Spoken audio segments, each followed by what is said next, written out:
সুতরাং স্বামীকে তার স্ত্রীর জান্নাতের একটা সার্টিফিকেট বানিয়ে দিয়েছেন। এবার আমাদের সমাজের লোকেরা এই ওয়াজটা শুনে এবার স্ত্রীকে বলবে, হুজুর যে ওয়াজ করেছে তোমাদের থেকে আমরা দামি, আজকের পর থেকে তোমার কথা আর চলবে না, আমার কথাই সব। আছে না নাই?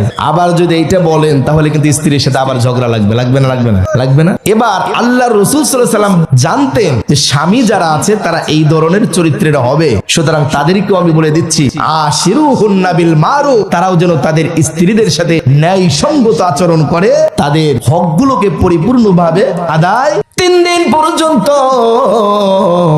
ফাতেমার বাড়িতে কোনো খাবার ছিল না।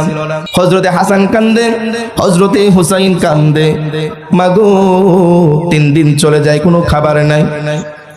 হাদিসের মধ্যে এসেছে হযরতে ফাতেমা আলীকে বলে, আলী খুব ক্ষুধা লেগেছে। এমন হয়েছে কিতাবের মধ্যে এসেছে হযরতে ফাতেমা রাদিয়াল্লাহু তাআলা আনহা পেটের মধ্যে বালিশ চাপা দিয়ে শুয়েছিলেন। মুসলমান 3 দিন চলে যায় হঠাৎ করে। হযরতে আলী বিকেল বেলা সন্ধ্যার আগ মুহূর্তে বাড়ির উঠানের সামনে দাঁড়িয়েছেন। আলী রে, তোমার হাতে খাবার কোথায়? সন্তানেরা কাঁদতে কাঁদতে পাগল পাড়া হয়ে গিয়েছে। আমি ফাতেমাকে দেখো, ক্ষুধার যন্ত্রণা সহ্য হচ্ছে না। হযরত আলী বলে, ফাতেমা রে, তুমি যদি কাঁদো তোমার বাবার উম্মতেরা পরবর্তী প্রজন্মগুলো তোমাদের দিকে তাকায়া থাকবে, আমার দিকে তাকায়া থাকবে। নবীর মেয়ে ক্ষুধার যন্ত্রণায় কাতরিয়েছিল, ক্ষুধার যন্ত্রণায় কেঁদেছিল। ফাতেমা, হযরতে ফাতেমা ফাতাবাসসামা, তিনি হাসতেছিলেন, মুস্কি মুস্কি হাসি দিলেন। হযরত আলী বলেন, ও ফাতেমা, তোমার হাসি দেখে আমার মনে হলো এই পৃথিবীর সবথেকে উত্তম নারী তুমি। মুসলমান, বর্তমান সমাজের চিত্র হলো এমন, আপনাকে আপনার স্ত্রী যেটা আনতে বলেছেন সেটা না এনে অন্য একটা জিনিস যদি ক্রয় করে আপনার স্ত্রীর সামনে দেন, সেটা যদি পছন্দ না হয়, তিনি কি বলবে নাকি আপনি ভালো জিনিস এনেছেন? বলবে? কিন্তু ফাতেমা কি বলেছেন? ফাতেমা বলেছেন, ওয়াজাদনা শাকারনা লাম নাজিদ বিসসাবারনা। আলী রে, তুমি দেখো না, ওয়াজাদনা শাকারনা, যখন পাবো শুকরিয়া আদায় করব, লাম নাজিদ বিসসাবারনা, যখন পাবো না তখন ধৈর্য ধারণ করব। বলেন সুবহানাল্লাহ। আর মা বোনেরা, হযরত ফাতেমা এমন দৃষ্টান্ত দিয়ে গেছেন, পৃথিবীর প্রত্যেকটা নারীদেরকে এই অনুযায়ী গ্রহণ করা দরকার। ফাতেমা বলেছেন, আলী রে, ওয়াজাদনা শাকারনা লাম নাজিদ বিসসাবারনা। ওয়ালি, আমরা যদি আল্লাহর নিয়ামত পাই তাহলে অবশ্যই শুকরিয়া আদায় করব, আর আল্লাহর নিয়ামত যদি না পাই অবশ্যই আমরা ধৈর্য ধারণ করব। কি একটা শিক্ষা আমাদেরকে দিয়ে গেলেন, নারীদেরকে দিয়ে গেলেন। 1 নম্বর শিক্ষা হলো বিপদ আপদে ঘাবড়ানো যাবে, বিপদ আপদে ঘাবড়ানো যাবে। লা তাহজান ইন্নাল্লাহা মা'ানা, চিন্তা নাই, আল্লাহর সাথে থাকেন সব সময়। ইন্নাল্লাহা মা'াস, ইয়া আইয়ুহাল্লাযীনা আমানু ইসতাঈনু বিস-সাবরি ওয়াস-সালাহ। আল্লাহ কি বলেছেন? নামাজ এবং ধৈর্যের মাধ্যমে তোমরা আমার কাছে সাহায্য কামনা করো, অবশ্যই আমি ধৈর্যশীলদের সাথে আছি। সুবহানাল্লাহ। হযরত ফাতেমা এমন শিক্ষা দিয়ে গিয়েছেন, প্রত্যেকটা মা বোনদের এই শিক্ষা গ্রহণ করা একান্ত কর্তব্য। স্বামী যতটা বিপদ আপদ বালা মুসিবত থাকুক না কেন, এই বিপদ আপদ বালা মুসিবতে স্বামীর পাশে দাঁড়ানো মহিলাদের একান্ত কর্তব্য। স্বামী যেই জিনিস তার নিজের চয়েস মতো আনবে, সেটাকে অবশ্যই তার নিজেকে চুজ করা, যেটা আমার জন্য সবথেকে বড় সুন্দর, এটাই আমার জন্য সবথেকে বড় সৌভাগ্যের। সুতরাং আমার স্বামী এনে দিয়েছেন, এটা আমাকে গ্রহণ করতে হবে। এরকম নারী আমাদের সমাজে কম না বেশি? কম না বেশি? খুবই কম। সুতরাং যেহেতু কম, ওই লোকগুলো জান্নাতি না জাহান্নামী? কথা বলে না, জান্নাতি না জাহান্নামী? স্বামীর অনুগত্য করা, রাসূল বলেছেন একটা মহিলা জান্নাতে যাওয়ার জন্য তার স্বামীর অনুগত্য করা একান্ত। রাসূলের একটা হাদিস আছে, রাসূল বলেছেন, মানে আল্লাহ ব্যতীত অন্য কাউকে যদি সিজদা দেওয়ার অধিকার দেওয়া হতো, তাহলে প্রত্যেকটা স্ত্রীকে তার স্বামীকে সিজদা দেওয়ার অধিকার দেওয়া হতো। সুবহানাল্লাহ বলবেন না? সুতরাং স্বামীকে তার স্ত্রীর জান্নাতের একটা সার্টিফিকেট বানিয়ে দিয়েছেন। কি বানিয়ে দিয়েছেন? সার্টিফিকেট বানিয়ে দিয়েছেন। এবার আমাদের সমাজের লোকেরা যদি এই ওয়াজটা শুনে এবার স্ত্রীকে বলবে, হুজুর যে ওয়াজ করেছে তোমাদের থেকে আমরা দামি, আজকের পর থেকে তোমার কথা আর চলবে না, আমার কথাই সব। আছে না নাই? আবার যদি এইটা বলেন তাহলে কিন্তু স্ত্রীর সাথে আবার ঝগড়া লাগবে, লাগবে না? লাগবে না? লাগবে না? এবার আল্লাহ রাসূল সাল্লাল্লাহু আলাইহি ওয়াসাল্লাম জানতেন যে স্বামী যারা আছে তারা এই ধরনের চরিত্রের হবে, সুতরাং তাদেরকেও আমি বলে দিচ্ছি আশিরুহুন্না বিল মারুফ, তারাও যেন তাদের স্ত্রীদের সাথে ন্যায়সঙ্গত আচরণ করে, তাদের হকগুলোকে পরিপূর্ণভাবে আদায় করে। রিজালে আলাইহিন্না দারাজা। এবার আল্লাহ রাব্বুল আলামিন নারীদেরকেও বলে দিলেন তোমাদের উপর স্বামীদের কর্তৃত্ব রয়েছে। স্বামীদের কি রয়েছে? কর্তৃত্ব রয়েছে। সুতরাং স্ত্রীদের উপর স্বামীর কর্তৃত্ব রয়েছে এবং স্ত্রীর উপর যে হকগুলো আছে এই হকগুলোকেও আমাদেরকে পরিপূর্ণ করে দেওয়া জরুরি এবং স্ত্রীদের সাথে ন্যায়সঙ্গত আচরণ করা আমাদের জন্য জরুরি কি জরুরি না? আচ্ছা এবার বলুন তো আমার ভাইয়েরা যারা এখানে আসছেন, আপনারা দিনমোহর ধার্য করেছিলেন, এমন ব্যক্তি এ জায়গা নাই মনে হয়? আছে না নাই? স্ত্রীকে বিয়ে করার সময় আপনার দিনমোহর ধার্য হয়েছিল কি হয় নাই? এবার ওই দিনমোহর কারা কারা আদায় করেছেন? সবাই আদায় করছেন? একজন ইনশাআল্লাহ বলেছেন, বাদ বাকি অনেকেই আছেন এখানে আদায় করেন। তাহলে দেখেন স্ত্রীর হক হলো তাকে স্বয়ং সম্পূর্ণভাবে দিনমোহরগুলোকে সঠিকভাবে দিয়ে দেওয়া। আশিরুহুন্না বিল মারুফ, তাদের সাথে ন্যায়সঙ্গত আচরণ করা, তাদের হকগুলোকেও পরিপূর্ণভাবে দিয়ে দেওয়া। এখন স্ত্রীর যে হক আমাদের উপর রয়েছে তাদের দিনমোহর এটা আমরা দিছি, কথা বলে না দিছি? এবার আমাদের সমাজের বাস্তব চরিত্র হলো স্ত্রী আমার উপর 4 লক্ষ 5 লক্ষ 1,50,000 টাকা হক রয়েছে, এই হক তো দেই না, সকাল বিকাল ধরে বাটাম দেই। আছে না নাই? তাহলে ওই ফ্যামিলিতে শান্তি আসবে নাকি অশান্তি আসবে? তাহলে অশান্তি আসলে জান্নাতে যাওয়া যাবে? কথা বলা যাবে? সুতরাং স্ত্রীকে নিয়ে যদি জান্নাতে যেতে চান তাহলে অবশ্যই আপনাকে ওই রকম স্ত্রী হতে হবে হযরতে ফাতেমা যেমন ছিলেন, হযরতে আলী যেমন ছিলেন। আপনার চরিত্র বানাতে হবে হযরতে আলীর মতো, আপনার স্ত্রীর চরিত্র বানাতে হবে হযরতে ফাতেমা রাদিয়াল্লাহু তাআলা আনহার মতো, আপনার চরিত্র বানাতে হবে হযরতে আইয়ুব আলাইহিস সালাতু ওয়াস সালামের মতো, আপনার স্ত্রীর চরিত্র বানাতে হবে বিবি রহিমার মতো। কথা বলেন ঠিক কি না? আপনার চরিত্র সুন্দর, আপনার স্ত্রীর চরিত্র খারাপ, তাহলে কার মতো হবে? হযরতে লূত আলাইহিস সালাতু ওয়াস সালামের মতো হবে। কার মতো? স্বামী জান্নাতি, স্ত্রী, কথা বলে না, স্বামী জান্নাতি, স্ত্রী। মুসলমান, হযরতে লূত পয়গম্বরকে আল্লাহ বলে দিলেন ও লূত তোমার কওমের লোকেরা বলৎকারে বিশ্বাসী, ছেলে ছেলে জিনা করতে, ছেলে ছেলে জিনা করতে, বলৎকার বলা। আল্লাহ বলেন তুমি আর থাকতে পারবা না, তোমার কওমের লোকেরা ছেলে ছেলে জিনা করে বলৎকার করেছে, এই দেশের উপর আল্লাহর গজব নিপতিত হবে। মাগরিবের আগে তুমি এখান থেকে চলে যাবা, ইল্লা মুরআতাহু কাদাত মিনাল গাবিরিন। তবে মনে রাখবা তোমার সন্তানকে, তোমার স্ত্রীকে তুমি নিতে পারবা না। কানাত মিনাল গাবিরিন। ও লূত তুমি জানো না, তুমি মনে করবা আল্লাহ তোমার উপর হয়তো অন্যায় করেছে। ও লূত আপনাকে বলে দিলাম আপনার স্ত্রী খারাপ ছিল না, তবে আপনার স্ত্রীর চরিত্র খারাপ। হযরত লূত বলেন ওগো আল্লাহ আমার স্ত্রীর চরিত্র কিভাবে খারাপ হলো? আল্লাহ রাব্বুল আলামিন বলে দিলেন ও লূত আপনার কওমের লোকেরা বলৎকার করত, এটাকে সমর্থন দিয়েছে আপনার স্ত্রী। ওই সমর্থন দেওয়ার কারণে আমি রব্বুল আলামিন তাদের সাথে গজবের মধ্যে নিপতিত করে দেব। সুবহানাল্লাহ। এবার যখন হযরত লূত আলাইহিস সালাম মাগরিবের আগেই চলে গিয়েছে, এবার সকালবেলা এসে দেখে ওইটা জর্ডান নদী হয়েছে। কি নদী? লূত নদী বলে, মৃত সাগর বলে, লোহিত সাগর বলে যেটাকে। এই জর্ডান মৃত সাগর, লূত সাগর, এই সাগরে এখনো পর্যন্ত কোনো মানুষকে দিলে ভেসে থাকে। কি থাকে? ভেসে থাকে। আইসা দেখি এত বড় একটা কম থুয়ে গেলাম, গ্রাম থুয়ে গেলাম, এখন দেখি সমুদ্র। আল্লাহ এটা কিভাবে হলো? আল্লাহ রাব্বুল আলামিন বললেন হেলু আমি এটাকে উল্টিয়ে পাল্টিয়ে দিয়েছি। কি দিয়েছি? উল্টিয়ে পাল্টিয়ে দিয়েছি। কেন দিয়েছি? কেননা তোমার কওমের লোকেরা জিনা করেছে ছেলে ছেলে, সেটাকে সমর্থন করেছিল তোমার স্ত্রী। তোমার কওমের সমস্ত লোককে আমি এখানে গজবের মধ্যে নিপতিত করেছি, সাথে তোমার স্ত্রীকেও করে দিয়েছি। সুতরাং এখানে আল্লাহ বুঝালেন কোন স্ত্রী যদি স্বামীর সাথে জান্নাতে যেতে চায়, স্বামীর চরিত্র ভালো হতে হবে, স্ত্রীর চরিত্র ভালো হতে এখন আসুন ভাইরা আমার, ওই স্ত্রী কি লূত আলাইহিস সালামের সাথে জান্নাতে যেতে পারবে? পারবে?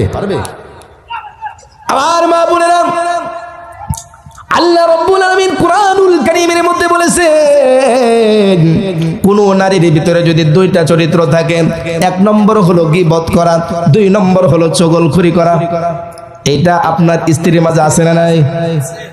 অনেক স্ত্রীর মাঝে আছে না নাই? আল্লাহ বলেন, যেই ব্যক্তি গীবত করে, যেই ব্যক্তি চগলখুরি করে, রাসূল বলেন ওই ব্যক্তিগুলো জান্নাত পর্যন্ত পৌঁছাইতে পারে না। জান্নাত পর্যন্ত পৌঁছাইতে পারে? তাহলে আপনি যখন জান্নাতে যাবেন, আপনার স্ত্রী জাহান্নামী, এবার আল্লাহকে বলবেন, আল্লাহ আমি জান্নাতি, কিন্তু আমার জান্নাতি বিবি কেন জাহান্নামে? আল্লাহ এবার রেকর্ডটা চালু করে দিবে। কি চালু করে দিবে? রেকর্ড চালু করে দিবে। দেখো তোমার স্ত্রী কি কি করেছে। এটা যখন আপনি দেখবেন, আপনি হতভম্ব হয়ে যাবেন। আরে এই স্ত্রীর জন্য আমি এত কিছু করেছি, এই স্ত্রীর জন্য এত কষ্ট করেছি, এই স্ত্রীর জন্য সুদ খেয়েছি, ঘুষ খেয়েছি, এই স্ত্রীর জন্য হারাম কাজের মধ্যে লিপ্ত হয়েছি, অথচ এই স্ত্রীর কারণে আজকে স্ত্রীও জাহান্নামে, আমিও জাহান্নামে যেতে চাচ্ছি। এরকমটা হয়ে দাঁড়াবে। আমার ভাইরা, এই জন্য আল্লাহ রাব্বুল আলামিন কুরআনুল কারীমের মধ্যে বলে দিলেন, ইয়া আইয়ুহাল্লাযীনা আমানু ইন্না মিন আজওয়াজিকুম ওয়া আওলাদিকুম আদুওয়াল লাকুম। ওগো ঈমানদারেরা শোনো, তোমাদের স্ত্রী, তোমাদের সন্তান একটা দিন তোমাদের জন্য শত্রু হয়ে দাঁড়াবে। কোন দিন? ইয়াউমুল কিয়ামা। কোন দিন? কিয়ামতের দিন। ফাহদারু, ও উম্মতেরা শোনো, তোমরা অবশ্যই সন্তান এবং স্ত্রীদের ব্যাপারে সতর্ক হয়ে যাও। সুবহানাল্লাহ। আল্লাহ বুঝালেন, তোমাদের স্ত্রী, তোমাদের সন্তান একদিন তোমাদের শত্রু হয়ে দাঁড়াবে। সুতরাং ওই শত্রুতাকে বন্ধুত্ব রূপে যদি গ্রহণ করতে চাও, অবশ্যই তোমাদেরকে সতর্ক থাকতে হবে। এই সতর্ক যদি থাকতে চান, আজকে আপনার জান্নাতি বিবিকে দেনমোহরটা সুন্দরভাবে দিয়ে দিন। কিভাবে দিয়ে দিন? আরে আমাদের দেশের কালচার হয়ে পড়েছে, স্ত্রীকে দেনমোহর দেন না, মরার সময় হয়ে যায়, এবার এলাকার লোকজন মিলে তার স্ত্রীর কাছে যায়, তোমার স্বামী তো মরে গেল, এবার আপনি আপনার স্বামীকে মাফ করে দিয়েছেন কিনা, আপনার স্বামীর কাছে পাওনা দানা থাকলে এটা মাফ করেছেন কিনা, আছে না নাই? আচ্ছা বলুন তো, একটা শত্রু যদি হয়, কোন ব্যক্তি মরার পর ওই ব্যক্তি শত্রুতা রাখে? কথা বলে না, রাখে? কিন্তু কথা হলো, যদি আপনি কোনো ব্যক্তির কাছে লেনাদেনা করে থাকেন, ওই ব্যক্তি যদি আপনার টাকা সম্পূর্ণ পরিশোধ না করে, কিয়ামতের দিন রাসূল বলেন, সাহাবাদেরকে সামনে নিয়ে, আমার সাহাবারা জানো সবথেকে দরিদ্র ব্যক্তি কে? রাসূল বলেন, যখন আমি কথা জিজ্ঞাসা করেছি, প্রত্যেকটি সাহাবী বলেছেন, ইয়া রাসূলুল্লাহ, আমরা তো জানি যেই ব্যক্তির দিনার দিরহাম নাই, ওই ব্যক্তিই মিসকিন, ওই ব্যক্তিই ফকির, ওই ব্যক্তি দরিদ্র। রাসূল বলেন, নো, ওই ব্যক্তি দরিদ্র নয়, দরিদ্র হলো ওই ব্যক্তি যেই ব্যক্তি কাল কিয়ামতের ময়দানে মাহশারে উপস্থিত হবে, এত পরিমাণ সওয়াব নিয়ে তার সওয়াবটা পাহাড় পরিমাণ হয়ে যাবে। কিন্তু রব্বুল আলামিন বলেন, ওই ব্যক্তিগুলো এত পরিমাণ হক নষ্ট করেছে, যাদের হক নষ্ট করেছে তাদেরকে সওয়াব দিতে দিতে দিতে দিতে দিতে সব শেষ হয়ে যাবে, এরপরেও হক কিছু রয়েই যাবে।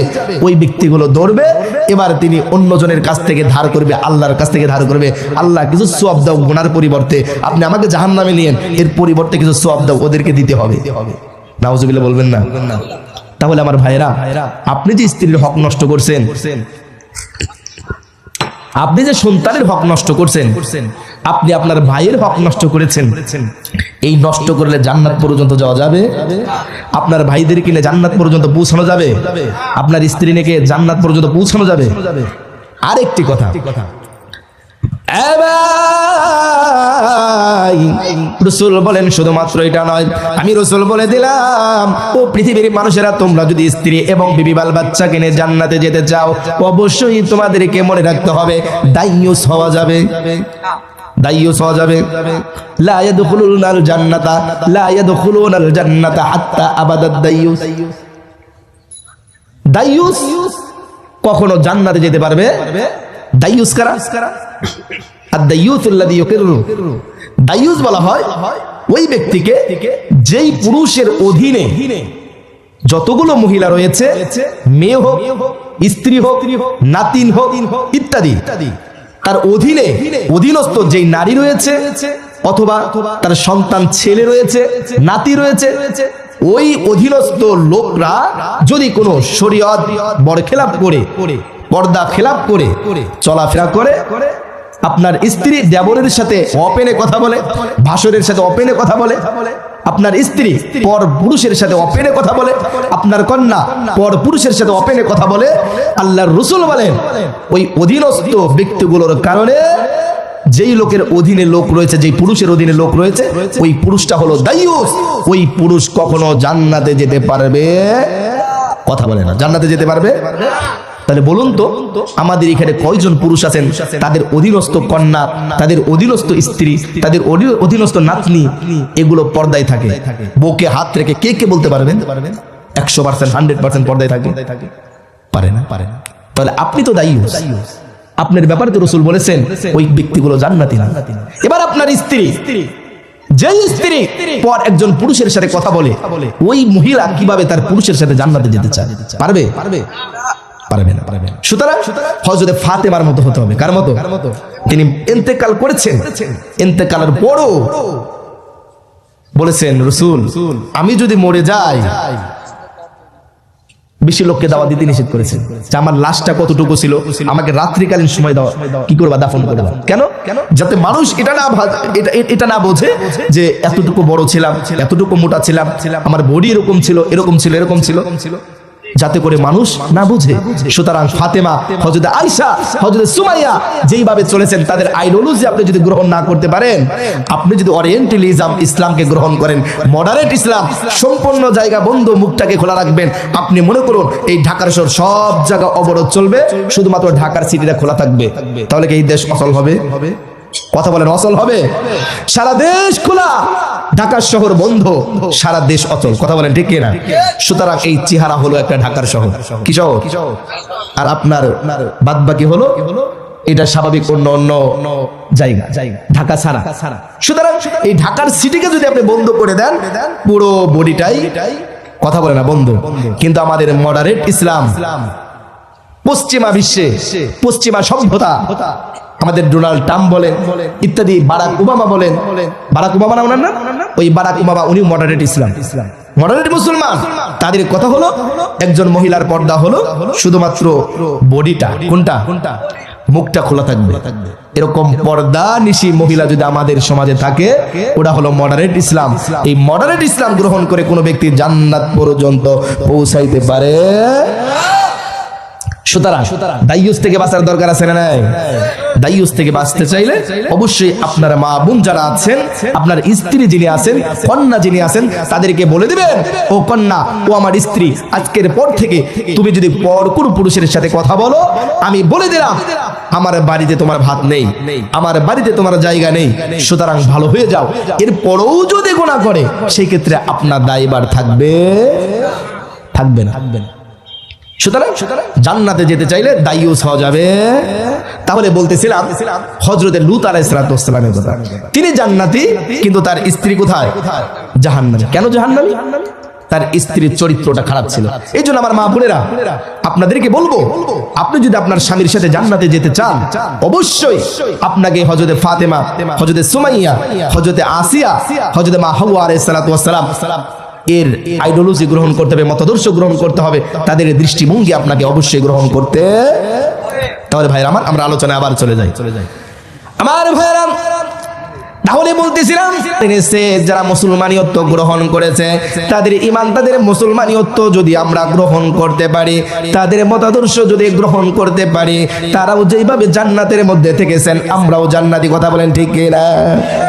আমার ভাইরা, তারা কিভাবে রাসূলকে মেনেছেন, কিভাবে আল্লাহ রাব্বুল আলামিনের বিধিবিধানগুলোকে মেনেছেন। আল্লাহ রাব্বুল আলামিন বলেন, ও পৃথিবীর মানুষ, তোমরা শোনো, আল ইয়াউমা আকমালতু লাকুম দীনাকুম ওয়া আতমামতু আলাইকুম নিয়ামত প্রতিষ্ঠা করে গিয়ে কথা বলা না গিয়েছেন না? আচ্ছা বলুন তো, কোন বিষয় আছে যেই বিষয় সম্পর্কে রাসূল কিছু বলেন নাই? আমাদের চলতে হবে কিভাবে রাসূল বলেছেন, আমাদের খেতে হবে কিভাবে রাসূল বলেছেন, আমাদের মা বোনেরা কিভাবে চলবে সেটা কি বলেছেন? রাসূল বলেছেন। আমরা কিভাবে চলবো, কিভাবে খাবো, কিভাবে ঘুমাবো, কিভাবে শুবো, কিভাবে পানি পান করবো, প্রত্যেকটা জিনিস রাসূল শিখিয়েছেন কি শিখান নাই? শিখিয়েছেন না? এই জন্য আল্লাহ বললেন আজকের এই দিনের মধ্য দিয়ে হে রাসূল আপনাকে যে রিসালাতের দায়িত্ব দিয়েছিলাম এই রিসালাতের দায়িত্বকে পরিপূর্ণ করে দিয়েছি সুবহানাল্লাহ। শুধুমাত্র তাই নয়, আমি আল্লাহ রাব্বুল আলামিন আপনার মাধ্যমে এই পৃথিবীর প্রত্যেকটা মানুষের উপর নিয়ামতকে পরিপূর্ণ করে দিয়েছি সুবহানাল্লাহ।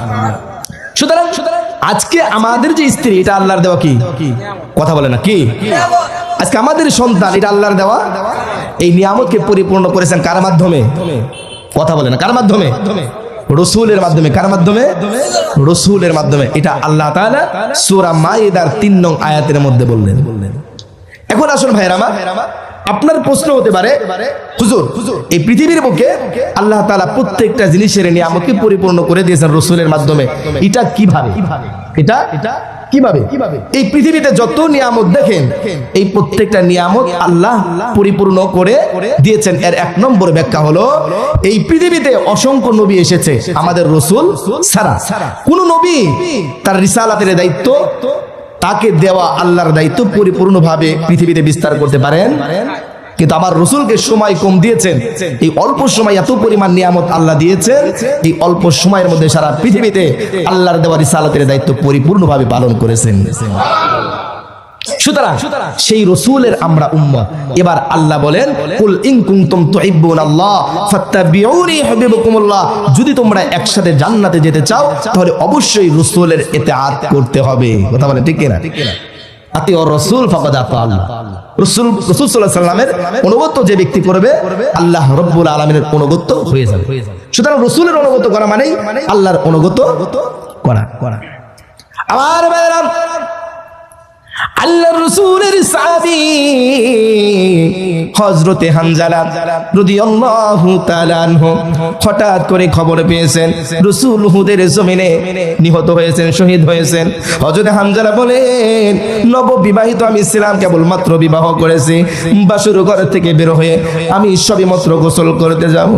হযরতে হানজালা বলেন কে যেন রে এই রাস্তা দিয়ে বলে যায় দিনের নবী উহুদের জমিনে শহীদ হয়েছেন। হযরত হানজালা কেঁদে কেঁদে বলেন ওই স্ত্রী তুমি ঘর থেকে তরবারিটা দাও, গোসল কেন করব? যেই দুনিয়ার জমিনে আমার রাসূল থাকবে না ওই জমিনে আমিও থাকতে চাই না। হযরত হানজালা কেঁদে কেঁদে বলেন ওগো স্ত্রী তরবারি দ্রুত দিয়ে দাও, উহুদের জমিনে চলে যাব। এই জীবন দিয়ে কি করব? যেই জীবনে রাসূলের দেখা পাবো না, যেই দুনিয়ায় রাসূলের সান্নিধ্য গ্রহণ করতে পারবো না, যেই দুনিয়ায় রাসূলের শরণাপন্ন হতে পারবো না, সেই দুনিয়ায় আমি আর থাকতে চাই না। ভাই এই কথা বলে স্ত্রীর হাত থেকে তরবারিটা নিয়ে উহুদের জমিনে চলে গিয়েছে। হযরত হানজালা উহুদের জমিনে গিয়ে রাসূলের জন্য তার জীবনকে উৎসর্গ করে দিয়েছেন। এবার সকল শহীদদের লাশকে যখন যুদ্ধ শেষ হয়ে গিয়েছে আমার রাসূল বলেন ও আমার সাহাবারা, অনেক সাহাবী নাকি মরে গিয়েছে, শহীদ হয়েছে, তোমরা সকল শহীদের লাশ আমার সামনে প্রস্তুত করে নাও। হযরত আবু বকর বলেন ইয়া রাসূলুল্লাহ যুদ্ধের মাঠে খবর হয়েছিল আপনি নাকি শহীদ হয়েছেন। এই কথা শুনে আমাদের সাহাবীদের অনেকেই ঘাবড়িয়ে গিয়েছিল, তারা তাদের হাতে নিহত হয়েছেন, শহীদ হয়েছেন। আমার রাসূল বলেন প্রত্যেকটা শহীদকে আমার সামনে নিয়ে আসো, আর তোমরা প্রত্যেকটা শহীদকে গোসল ছাড়া দাফন করে দিবা। মুসলমান, রাসূল বলেন আমি যখন এই অর্ডারটা দিয়ে দিলাম হঠাৎ করে দেখি পিছন দিক থেকে কে যেন আওলাকে এছাড়া পাগল বেশে আসে। ও সাহাবী দেখো তো, ওই যে দেখা যায় আওলাকে পাগল বেশে একটা মহিলা আসে। কে? যখন সামনাসামনি এসে গেলেন রাসূলকে বলেন ইয়া রাসূলুল্লাহ আমি আপনার প্রিয় সাহাবী হযরতে হানজালার স্ত্রী। আবার রাসূল বলেন আমার প্রিয় সাহাবী হযরতে হানজালা কোথায়? বলো না আমার হানজালা কোথায়? হযরতে হানজালার স্ত্রী চোখের পানি ছেড়ে দিয়ে বলেন ইয়া রাসূলুল্লাহ আপনি যখন উহুদের ময়দানে ছিলেন একজন লোক এসে বলল রাসূল শহীদ হয়েছেন উহুদের ময়দানে। আমার স্বামী ফরজ গোসল করে নাই, ফরজ গোসল বাদ দিয়ে তরবারিটা হাতে নিয়ে আপনাকে উৎসর্গ করার জন্য, আপনার ভালোবাসা, আপনার ইতাআত, আপনার অনুগত্যশীল হওয়ার জন্য তার নিজের জীবনকে উৎসর্গ করে দিয়েছে। আবাই হযরতে হানজালার স্ত্রী বলেন, ওগো নবীজি, আপনি সমস্ত শহীদকে গোসল ছাড়া দাফন করে দিবেন, কিন্তু আমার স্বামী হযরতে হানজালাকে গোসল ছাড়া দাফন দিবেন না। আমার ভাইরা, আল্লাহ রাব্বুল আলামিন হযরত জিবরিলকে বলে দিলেন, ও জিবরিল তুমি যাও আমার নবীকে বলে দাও, আমি নবী জন্য, আমার দিন কায়েমের জন্য, আমি আল্লাহর বিধিবিধানকে বাঁচানোর জন্য, নবীর যেই সাহাবী তার নিজের জীবনকে উৎসর্গ করে দিয়েছে, ওই ব্যক্তি আমার ভালোবাসার জন্য, রাসূলের ভালোবাসার জন্য এতটুকু যদি স্যাক্রিফাইস করতে পারে, আমি রব্বুল আলামিনকে এতটুকু পারবো না হাউজে কাউসারের পানি দ্বারা গোসল করাইতে। মুসলমান, রাসূল বললেন, ও আমার সাহাবারা, তোমরা হানজালার কাছে যাবা না, তোমরা হানজালার কাছে যাবা না। বলে কেন যাব না? আপনি তো বললেন গোসল করাইতে। ওগো সাহাবারা শোনো, আমার আল্লাহ জিবরিলের মাধ্যমে আমাকে খবর দিয়েছেন, আমার হানজালাকে হাউজে কাউসারের পানি দ্বারা গোসল করিয়ে দিয়েছেন। মুসলমান, আজও পৃথিবীর বুকে যদি কোনো ব্যক্তি ওই নবীর জন্য জীবনটা দিয়ে দেয়, ওই আল্লাহর বিধিবিধানের জন্য জীবনটা দিয়ে দেয়, আল্লাহ বলেন, ওয়ালা তাকুলু লিমান ইউকতালু ফি সাবিলিল্লাহ আমওয়াত বাল আহইয়াউ ওয়ালাকিন লা তাশউরুন। ও পৃথিবীর মানুষেরা শুনে রাখো, যারা আমার রাস্তায়, আমার রাসূলের জন্য যারা দুনিয়ার জমিনে জীবন দিয়ে দিবে, ওই ব্যক্তিগুলোকে তোমরা মৃত বলবা না, ওই ব্যক্তিগুলো জীবিত তোমরা হয়তো জানো না। বলেন সুবহানাল্লাহ। মুসলমান, হযরতে হানজালাকে গোসল করে দিয়েছেন জান্নাতের পানি দ্বারা। একথা যখন রাসূল বললেন, এবার সাহাবায়ে কেরামের মধ্য থেকে কয়েকজন সাহাবা এটাকে সাবমিট করার জন্য, প্রমাণ করার জন্য কয়েকজন সাহাবা হানজালার পাশে গিয়ে দাঁড়িয়ে গেলেন। কোথায় রে হানজালার লাশ? হানজালার লাশের পাশে গিয়ে যখন দাঁড়িয়ে গেলেন, দেখেন হানজালার লাশের নিচ দিয়ে টপ টপ করে পানি প্রবাহিত হচ্ছে। বলেন সুবহানাল্লাহ। দেখছেন রাসূলের ইতাআত, রাসূলের অনুগত্য, রাসূলের মুহাব্বত। সুতরাং যদি কোনো ব্যক্তি জান্নাত পর্যন্ত যেতে চায়, সকলে মিলে যদি জান্নাতে যেতে চায়, তাহলে অবশ্যই ওই রাসূলের ইতাআত করার দরকার আছে না নাই? রাসূলের মুহাব্বত করার দরকার আছে না নাই? হযরত হানজালা রাসূলকে ভালোবাসার কারণে, একটা ভালোবাসার দৃষ্টান্ত পৃথিবীর বুকে স্থাপন করার কারণে আল্লাহ রাব্বুল আলামিন জান্নাতের মধ্যে, কি দুনিয়ার মধ্যে জান্নাতের হাউজে কাউসারের পানি দ্বারা গোসল করিয়ে দিয়েছেন। সুবহানাল্লাহ। যেই ব্যক্তিকে দুনিয়ার জমিনে জান্নাতের পানি দ্বারা গোসল করান, ওই ব্যক্তিকে জান্নাতি না জাহান্নামী? জান্নাতি না? সুতরাং আমি আর আপনি যদি জান্নাতে যেতে চাই, ওই রাসূলকে ভালোবাসার দরকার আছে না নাই? যদি ওই রাসূলকে ভালোবাসেন, তাহলে ওই রাসূলের অনুগত্য করতে হবে কি হবে না? ওই রাসূলের জীবনে কোনোদিন দেখেছেন স্ত্রীকে প্রহার করেছে? অন্যায়ভাবে প্রহার করেছে কোনোদিন? ওই রাসূলকে কোনোদিন দেখেছেন স্ত্রীর উপর চড়াও হয়েছেন?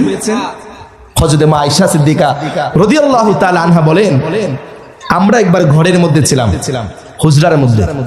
এমন সময় হযরত ফাতিমা রাদিয়াল্লাহু তাআলা আনহা ঘরের দরজায় এসে টোকা দিচ্ছেন। কি দিচ্ছেন? মুসলমান, রাসূল বলেন, আমার ঘরের মধ্যে যখন টোকা দিচ্ছেন, মা আয়েশা সিদ্দিকা রাদিয়াল্লাহু তাআলা আনহা থেকে হাদিসটি বর্ণিত, রাসূল আয়েশা রাদিয়াল্লাহু তাআলা আনহা থেকে ছুটে খাটের উপরে দাঁড়িয়ে গিয়েছেন। ও আয়েশা, তুমি জানো না কে টোকা দিচ্ছে? আমার মন বলে এটা হলো হযরতে ফাতিমা রাদিয়াল্লাহু তাআলা আনহার টোকা। এবার দরজা খুলে দেখে তার কন্যা হযরতে ফাতিমা রাদিয়াল্লাহু তাআলা।